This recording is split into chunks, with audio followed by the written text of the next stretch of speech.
साथियों नमस्कार। आज आप सबके बीच कई दिनों बाद कुछ विशेष मुद्दों को लेकर लाइव आया हूं और वो विशेष मुद्दे युवाओं से जुड़े मुद्दे हैं।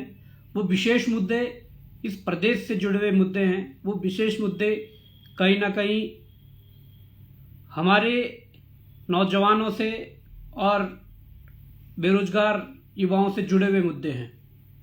आज आप लोगों के सामने इसलिए आया हूं कि तमाम प्रकार की चीज़ें जो लगातार घटित हो रही है और इसी परिप्रेक्ष्य में उत्तराखंड बेरोजगार संघ ने 14 तारीख को मुख्यमंत्री आवास कूच का आह्वान किया है। मैं बताना चाहूँगा कि वो मुख्यमंत्री आवास कूच क्यों जरूरी है। आप लोगों को इसे ध्यान से सुनना होगा और समझना होगा और उसके बाद फैसला लेना होगा क्या वास्तव में जरूरी है या जरूरी नहीं है। मैं कुछ फैक्ट्स पे बात करूंगा, कुछ बिंदुओं पे बात करूंगा, पूरे तथ्यों के साथ, पूरे फैक्ट्स के साथ बात करूंगा कि वास्तव में मुख्यमंत्री आवास कूच करना क्यों जरूरी हो गया है। वर्तमान समय में उत्तराखंड सरकार के द्वारा कुछ फैसले लिए गए और युवाओं ने लगातार अपने संघर्षों के माध्यम से उत्तराखंड सरकार से कुछ मांगे मनवानी चाहिए, परंतु सरकार ने उस पर कोई ध्यान नहीं दिया। मैं शुरुआत करता हूं संविदा नियमितीकरण वाले फैसले से। वर्तमान समय में कुछ समय पूर्व हमारी सरकार ने कैबिनेट में एक फैसला लाया जिसमें हाईकोर्ट का डिसीजन था कि इन्हें नियमित संविदा वालों को नियमित कर देना चाहिए, विभागीय संविदा वाले जो लोग हैं। और सरकार ने कैबिनेट में लाकर उसे कहा कि 10 साल जिसे पूरे हो जाएंगे उसे हम नियमित कर देंगे। अब मैं ये कहना चाहता हूं कि संविदा में नौकरी करने वाले भी अपने भाई बंधु हैं, परंतु उस संविदा के पद पर नौकरी पाने के लिए क्या पारदर्शी परीक्षा हुई थी या उसकी विज्ञप्ति जारी हुई थी, रोस्टर लगा था, या तमाम प्रकार की चीजें, या जो कहीं ना कहीं हमारा संविधान कहता है कि समानता का अवसर देना चाहिए, क्या समानता का अवसर वहां पर युवाओं को मिला था या नहीं, ये बड़ा प्रश्न चिन्ह है। और मैं समझता हूं कि संविदा के माध्यम से जो संख्या 15,000 बताई जा रही है, इसमें उपनल नहीं है, पीआरडी नहीं है, विभागीय संविदा की बात हो रही है। इसमें 15,000 के तकरीबन कहीं ना कहीं संख्या बताई जा रही है और 15,000 लोग अगर नियमित होते हैं तो मैं समझता हूं कि ये वैकेंसी इस प्रदेश के भीतर सालों सालों तक नहीं निकलने वाली है। परंतु मैं सिर्फ इसलिए कह रहा हूं कि ये परिपाटी गलत है। इस परिपाटी के माध्यम से पूर्व में कोई भी सरकार रही हो, उन सरकारों में हमारे मंत्रियों द्वारा, विधायकों द्वारा, अधिकारियों द्वारा अपने चहेतों को नौकरियां लगाई गई है। 90% लोग सिफारिश के आधार पर इनमें लगे हैं। अब आज उनके नियमितीकरण की बात हो रही है, प्रदेश का युवा विरोध कर रहा है। हमें हजारों फोन कॉल आए हैं, हजारों मैसेज आए हैं। बिल्कुल हम युवाओं का समर्थन इसलिए करते हैं कि यह परिपाटी गलत है। यह परिपाटी गलत इसलिए भी है कि जो संविदा कर्मी आज संविदा बेस पर नौकरी कर रहा है और वो एक क्षण के लिए, एक छोटे से स्वार्थ के लिए यह भी चाह रहा हो कि मैं पक्का हो जाऊं और ये जो कैबिनेट ने फैसला किया है ये कानून बन जाए, तदुपरांत वो पक्का हो जाएगा। कितने साल की सर्विस बची हुई है वो कर भी लेगा। परंतु मैं उस व्यक्ति को भी कहना चाहता हूं, उस नौकरी करने वाले या पक्के होने वाले व्यक्ति को भी कहना चाहता हूं कि यह परिपाटी अगर इस प्रदेश के परिप्रेक्ष्य में एक बार बन गई तो मैं नहीं समझता हूं कि आज तो तुम इस परिपाटी के माध्यम से पक्के हो जाओगे, पर मैं नहीं समझता हूं कि भविष्य में तुम अपने बच्चे को इस परिपाटी के माध्यम से सरकारी नौकरी दिला पाओगे। बात योग्यता की होगी, क्षमता की होगी, तो पारदर्शी रूप से किसी का भी बच्चा, किसी का भी बेटा पारदर्शी रूप से अपने योग्यता क्षमता के अनुसार नौकरी पा सकता है। परंतु इस प्रकार की अगर गलत परिपाटी प्रदेश के भीतर लाई गई तो मैं समझता हूं कि आज संविदा पे पक्के होने वाले लोग कल अपने बच्चों को उस माध्यम से, उस परिपाटी से पक्के नहीं कर पाएंगे। दूसरों की तो बात छोड़ दीजिए, ये सिफारिश का खेल, ये पैसों का खेल, ये लगातार इस परिपाटी को कहीं ना कहीं जोर देगा और ये परिपाटी आगे बढ़ती रहेगी। हम इस प्रदेश के अंदर शुरू से ही एक पारदर्शी परिपाटी को लागू करवाने के लिए संघर्ष कर रहे हैं और अगर हमारे सामने आज ये सवाल है तो मैं समझता हूं कि इसका पुरजोर विरोध होना चाहिए और मुख्यमंत्री धामी जी के कानों तक ये आवाज पहुंचनी चाहिए। ये आवाज तब पहुंचेगी जब इसका विरोध हर गांव, हर शहर, हर गली होगा। यह गलत परिपाटी इसलिए भी बना दी गई है, युवा यहां पर अगर चुप रहेगा तो मैं समझता हूं कि प्रयाग पोर्टल जैसा जो इन्होंने एक माध्यम इस उत्तराखंड में लाया है वो इस प्रदेश के लिए अभिशाप है, यहाँ के युवाओं के लिए अभिशाप है, यहाँ के युवाओं की पारदर्शी नौकरी के लिए अभिशाप है।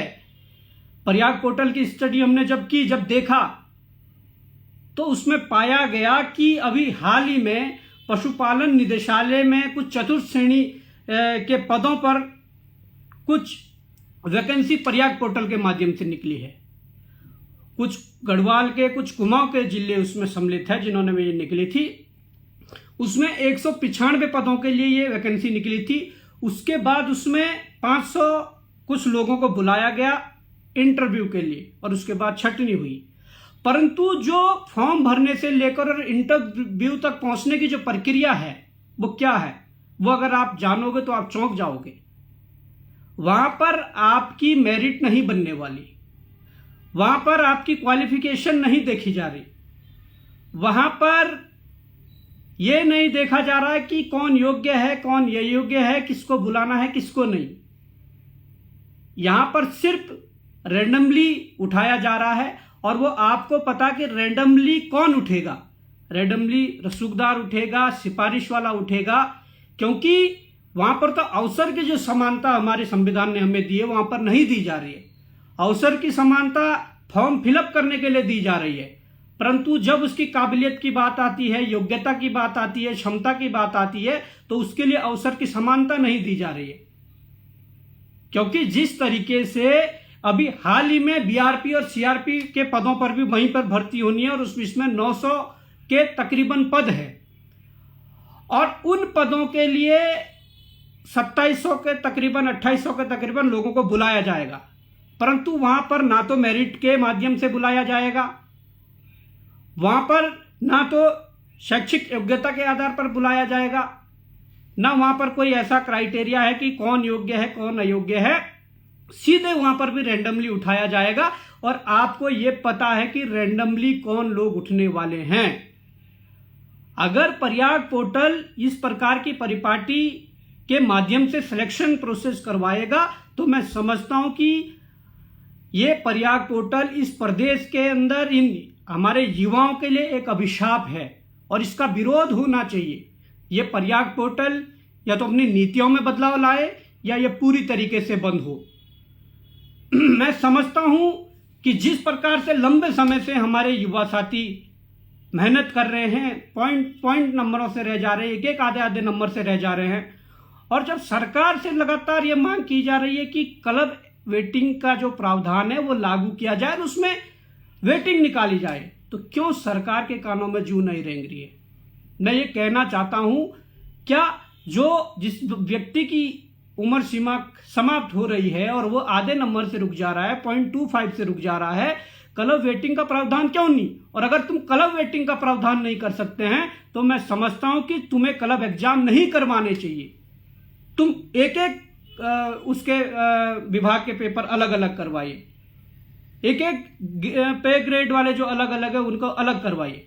अगर आप क्लब एग्जाम करवा रहे हैं तो वेटिंग में क्लब एग्जाम की वेटिंग का प्रावधान होना ही चाहिए, मैं ये कहना चाहता हूं। दूसरी बात यह है कि भाई आयु सीमा की अगर बात करें, चाहे वो पुलिस कांस्टेबल भर्ती में हो, चाहे फॉरेस्ट गार्ड भर्ती में हो, मैं स्पष्ट उदाहरण ये कहना चाहता हूं कि मेरा भी 2014 का इंटर है और हमारे कई युवा साथी, खासकर जो सामान्य वर्ग से आते हैं, जिनका 2014 का इंटर है, और जब 2014 में जब पुलिस की वैकेंसी निकली थी, उस पुलिस की वैकेंसी में चाहे वो एक दिन के अंतराल से 17 साल 11 माह 30 दिन का जो व्यक्ति रहा होगा, एक दिन के उससे वो अपने फॉर्म नहीं भर पाया। परंतु दूसरी भर्ती 21-22 में आती है, और पुलिस में आयु सीमा जो है 18 से 22 वर्ष है। तो जो इतना लंबे अंतराल के बाद एक पुलिस सिपाही की भर्ती आ रही है, वो कहीं ना कहीं वो 4 साल की भरपाई कैसे होगी? ये तो हमारा संविधान कहता है कि भाई तुम्हें अवसर की समानता मिलनी चाहिए, परंतु हमारे युवाओं को पुलिस की भर्ती में मौका नहीं दिया गया। जब पिछली भर्ती आई थी, उन्होंने बहुत कोशिश की, बहुत संघर्ष किया कि हमें मौका दिया जाए। तो यही मुख्यमंत्री पुष्कर सिंह धामी जी ने कहा कि इस भर्ती में नहीं, अगली भर्ती जो आएगी उसमें हम अवसर देंगे, मौका देंगे। उस समय के तत्कालीन डीजीपी अशोक कुमार जी ने भी यही बात कही थी कि इस भर्ती में नहीं, अगली भर्ती में मौका देंगे। तो अगर ये बात आप लोगों ने कही है, आपकी इस बात के कहने पर युवाओं ने अगर मेहनत की है, उन्होंने देहरादून जैसे शहरों में, हल्द्वानी जैसे शहरों में, श्रीनगर जैसे शहरों में, महंगे शहरों में कहीं ना कहीं अगर कमरे लेकर वो पढ़ाई कर रहे हैं, तैयारी कर रहे हैं, तो आपकी वो बात आज सत्य होनी चाहिए।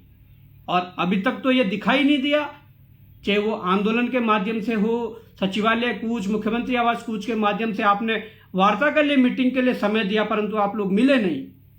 परंतु युवाओं को संघर्ष करना पड़ेगा। अधिकार मांगकर नहीं मिलने वाले आज अधिकार छीनने पड़ेंगे, मैं ये कह रहा हूं। और हम कहते हैं कि जिस युवा ने एक बार भी पुलिस की भर्ती नहीं दी या जिसे अवसर नहीं मिला, उस व्यक्ति को अवसर मिलना चाहिए। वो पुलिस भर्ती की एज हो, वो फॉरेस्ट गार्ड की एज हो, बढ़नी चाहिए। ये तमाम मांगे मुझे लगता है कि पुरजोर तरीके से इसे उठानी चाहिए, और इसके लेकर लंबा संघर्ष करना पड़ेगा। तो करेंगे। कुछ युवाओं ने कहा आंदोलन करेंगे और घर लौट जाएंगे। हम कहते हैं कि आंदोलन करो, अगर मांगे नहीं मानी जाएगी तो उसका आंदोलन को आगे बढ़ाओ। वो आंदोलन कर्मिक अनशन के माध्यम से आगे बढ़ सकता है, वो आंदोलन आमरण अनशन के माध्यम से आगे बढ़ सकता है, परंतु आंदोलन आगे बढ़ाना पड़ेगा। और आंदोलन की मांगों पर सरकार ने अमल नहीं किया, सरकार ने आंदोलन की मांगे नहीं मानी, तो अभी हाल जो उपचुनाव में हुए हैं वो केदारनाथ में भी हाल होंगे। जो आंदोलन इस देहरादून के अंदर लड़ा जाएगा, जैसे ही केदारनाथ में उपचुनाव स्टार्ट होगा, पूरे के पूरे आंदोलन के साथी केदारनाथ की धरती पर जाकर, वहीं पर घर घर जाकर पर सरकार के खिलाफ प्रचार करेंगे। ये मैं आज भी कह रहा हूं, और आज इसलिए कह रहा हूं कि हमने ये बागेश्वर उपचुनाव में भी किया था। अगर हमारी मांगे नहीं मानी गई, केदारनाथ उपचुनाव में टेंट लगाकर घर घर जाकर इस सरकार की गलत नीतियों का पर्दाफाश करेंगे। इस प्रदेश के भीतर हम लंबे समय से भर्ती की समय सीमा तय करवाने की लड़ाई लड़ रहे हैं कि एक भर्ती हो, उसकी समय सीमा तय हो। अगर कोई भी भर्ती है उसे 3 माह में पूर्ण कर दीजिए, 6 माह में पूर्ण कर दीजिए, परंतु सरकार है कि आयोग है जो भर्तियों को खींचते जा रहा है, सारी चीजें आगे बढ़ाता जा रहा है, परंतु युवाओं की बात को नहीं सुनेंगे, क्योंकि आयोग के भीतर सरकार का कोई ऐसा वो नहीं है कि भाई उनसे वार्ता करके कुछ चीजें सॉर्ट आउट की जाए। मैं कहता हूं कि कैलेंडर जो है वो गुमराह करने वाले ना हो। अभी मैं हाल ही में देख रहा था कि कैलेंडर जो था, यूकेपीएससी ने कैलेंडर निकाला और उस कैलेंडर में दर्शाया गया कि प्रवक्ता की भर्ती 2025 इसमें परीक्षा करवाई जाएगी। अरे जब तुम लोगों ने अभी तक फॉर्म नहीं भरवाए हैं, तो तुम कैसे दे सकते हो कि यह परीक्षा इतने समय में होगी? कैलेंडर जारी करना है तो जिस पर विज्ञापन जारी हो गया हो, जिसके फॉर्म फिलअप हो गए हो, उसका कैलेंडर दीजिए। जिस दिन फॉर्म आप विज्ञप्ति निकालते उस दिन उसका कैलेंडर दीजिए कि आज विज्ञापन निकल रहा है, इतने दिन तक इसमें फॉर्म भरने का समय है, इसके बाद जो परीक्षा इस तिथि को होगी और रिजल्ट इस तिथि को निकलेगा। वो क्यों नहीं करते हैं? जो फॉर्म भरवाए ही नहीं गए, तुम उनका कैलेंडर निकाल दे रहे हो। कितनी बड़ी दुर्भाग्य की बात है। और हाल ही में हमने देखा है कि आयोग किस परिपाटी पर चल पड़ा है, किस रास्ते पर चल पड़ा है।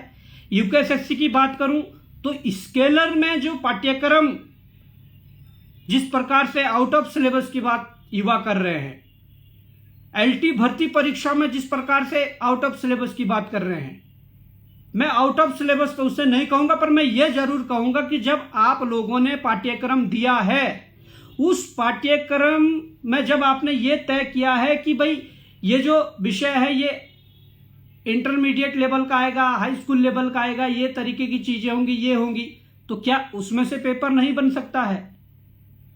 पाठ्यक्रम के इर्द गिर्द ही अगर आप पाठ्यक्रम जारी करते हो तो उसके इर्द गिर्द ही पेपर बनना चाहिए। यह परिपाटी गलत है कि आप पाठ्यक्रम दो उसके बाद आप पेपर कहीं से बना दो। और अगर ऐसा ही पेपर बनाना है तो आप पहले पाठ्यक्रम जारी मत करिए। और अगर गलती स्केलर में हुई है, अटेंडेंस स्लिप में फोटो किसी और का, रोल नंबर किसी और का, सीट किसी और की, अगर इस प्रकार की चीजें हुई है तो ये आयोग को संवाद के माध्यम से स्पष्ट करना चाहिए था। हमने आयोग के अधिकारियों को सूचित भी करा था कि ये चीजें और आप संवाद के माध्यम से स्पष्ट कीजिए।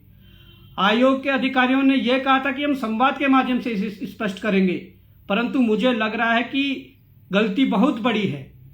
मुझे लग रहा है कि दाल में कुछ ज्यादा ही काला है, इसलिए उन्होंने ना तो संवाद जारी किया और ना ये समझा कि युवाओं को बुलाकर टेबल टॉक की जाए। क्योंकि अगर इस प्रकार की गलती हुई है, एलटी परीक्षा में भी पाठ्यक्रम के तर्ज पर इस प्रकार की चीजें हुई है, स्केलर में हुई है, तो टेबल टॉकिंग के लिए जरूर युवाओं के प्रतिनिधिमंडल को बुलाना चाहिए था। परंतु इससे यह ज्ञात होता है कि आयोग कहीं ना कहीं अपने पुरानी परिपाटी पर चल पड़ा है। और कितने दिन चलोगे? चलिए, सारी चीजें निकल कर आएंगी। कागज जो होते हैं वो नहीं मिटते हैं। तुम लोगों ने अगर स्केलर में गलत किया होगा, एलटी में गलत किया होगा, अन्य परीक्षाओं में गलत किया होगा, वो कागज मिटने वाले नहीं है। हमारे पास सूचना का अधिकार अधिनियम 2005 है, सारी चीजें आएंगी, खुलकर आएंगी, उस पर स्टडी की जाएगी और पता लगेगा कि कैसी गड़बड़ियां हुई है। पर मैं ये कहना चाहता हूं कि इस प्रदेश के भीतर जो गलत परिपाटियां बनाई जा रही है, जो मुद्दे मैंने बोले हैं, उन मुद्दों के लिए लड़ना पड़ेगा। अगर कोई व्यक्ति ये चाहता है कि वो लाइब्रेरी में मेहनत कर रहा है, कोचिंग पढ़ रहा है और बराबर अपने कमरे में 12-12, 1-1 बजे तक, रात भर तक पढ़ रहा है, उसका सिलेक्शन हो जाएगा।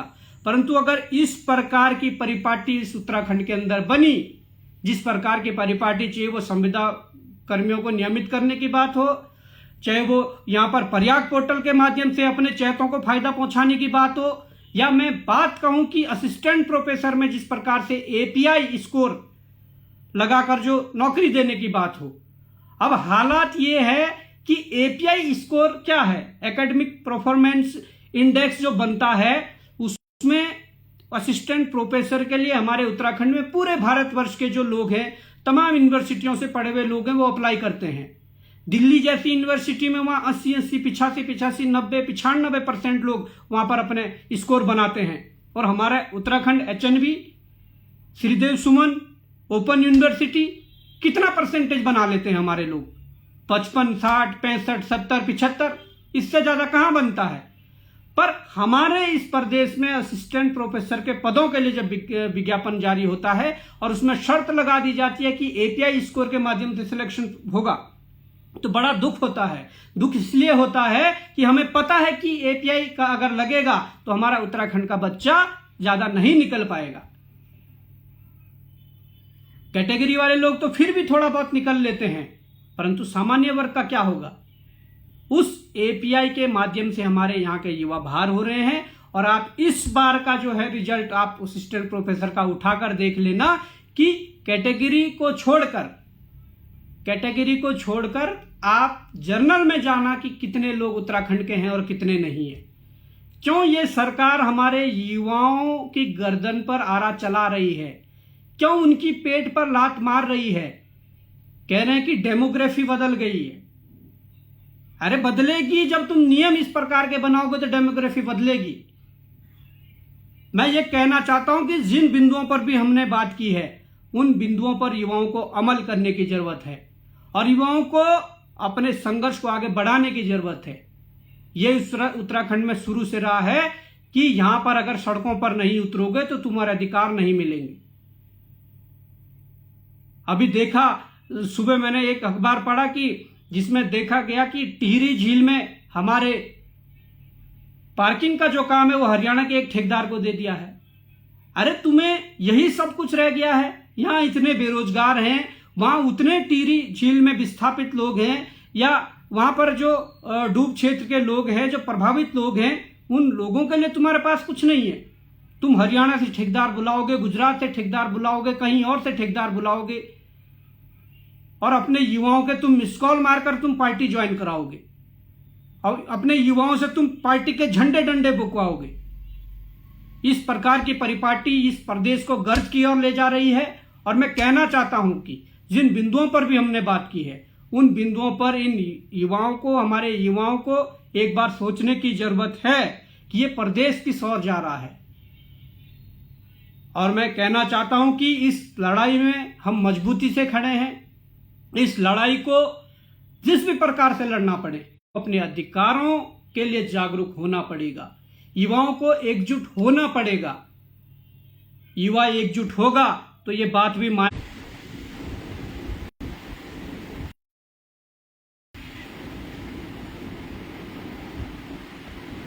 परंतु जिस प्रकार से आज युवा अपने अधिकारों के लिए जागरूकता दिखाएगा, तो मुझे लगता है कि ये लड़ाई जीतेंगे और आगे बढ़ेंगे। तो साथियों, 14 तारीख को गांधी पार्क पर सभी लोगों को एकत्रित होना है। वहां से मुख्यमंत्री पुष्कर सिंह धामी जी के आवास को कूच करने सभी को निकलना है, क्योंकि लगातार बार बार आंदोलन करने के बाद समय दिया जाता है और उसके लिए भी गुमराह किया जाता है। और जो समय देते हैं वो वहाँ दलाल बिठाए हुए हैं। उन दलाल युवाओं से कहीं ना कोऑपरेट नहीं कर पा रहे हैं, युवाओं की मांगों को अनसुना कर रहे हैं। तो मैं समझता हूँ कि सभी युवाओं को एकजुट होकर आगे आना पड़ेगा। अपनी इन मांगों को लेकर हमने कहा है कि देहरादून में भी संघर्ष करेंगे, कूच भी करेंगे, उसके बाद आमरण अनशन करना पड़े, कर्मिक अनशन करना पड़े, वो भी करेंगे। और उसके बाद अगर सरकार मांगे नहीं मानती है, अगर 100, 200, 400 युवाओं की टीम को लेकर केदारनाथ उपचुनाव में कूदना पड़े तो कूदेंगे। घर घर जाकर ये बताएंगे कि आपके बच्चों के साथ क्या हो रहा है, आपके बच्चों के अधिकारों को कैसे मारा जा रहा है। तो तमाम प्रकार की ये चीजें हैं। इसमें अभी हाल ही में प्राइमरी टीचर में जो भर्ती हुई है, उसमें बाहरी प्रदेशों से जो फर्जी तरीके से जो आए हुए लोग हैं, खासकर उत्तर प्रदेश से जिन्होंने डीएलएड किया है, उनके लिए कहीं ना कहीं हमने फाइल आगे बढ़ाई है, हमने ज्ञापन दिया है। उस पर भी बहुत जल्द चीज़ें सामने निकल कर आएंगी कि किस प्रकार से फर्जी स्थायी निवास प्रमाण पत्र उत्तर प्रदेश का भी बना रहे हैं, उत्तराखंड का भी बना रहे हैं, और जहाँ पर भी चीज़ें मिल रही हैं वहाँ पर फ़ायदा उठा रहे हैं। तो मैं समझता हूँ कि इन तमाम मुद्दों को लेकर हम संघर्ष करेंगे और आप लोग इस संघर्ष में सहयोग करें, आप लोग इस संघर्ष में खड़े हुए, तभी जाकर हम इस लड़ाई को जीतेंगे और अंतिम तक इस लड़ाई को लड़ेंगे। आप सभी 14 तारीख को 10:30 बजे तक गांधी पार्क पहुँचे, वहीं से मुख्यमंत्री सीएम धामी जी के आवास का कूच करेंगे। जय हिंद, जय भारत, जय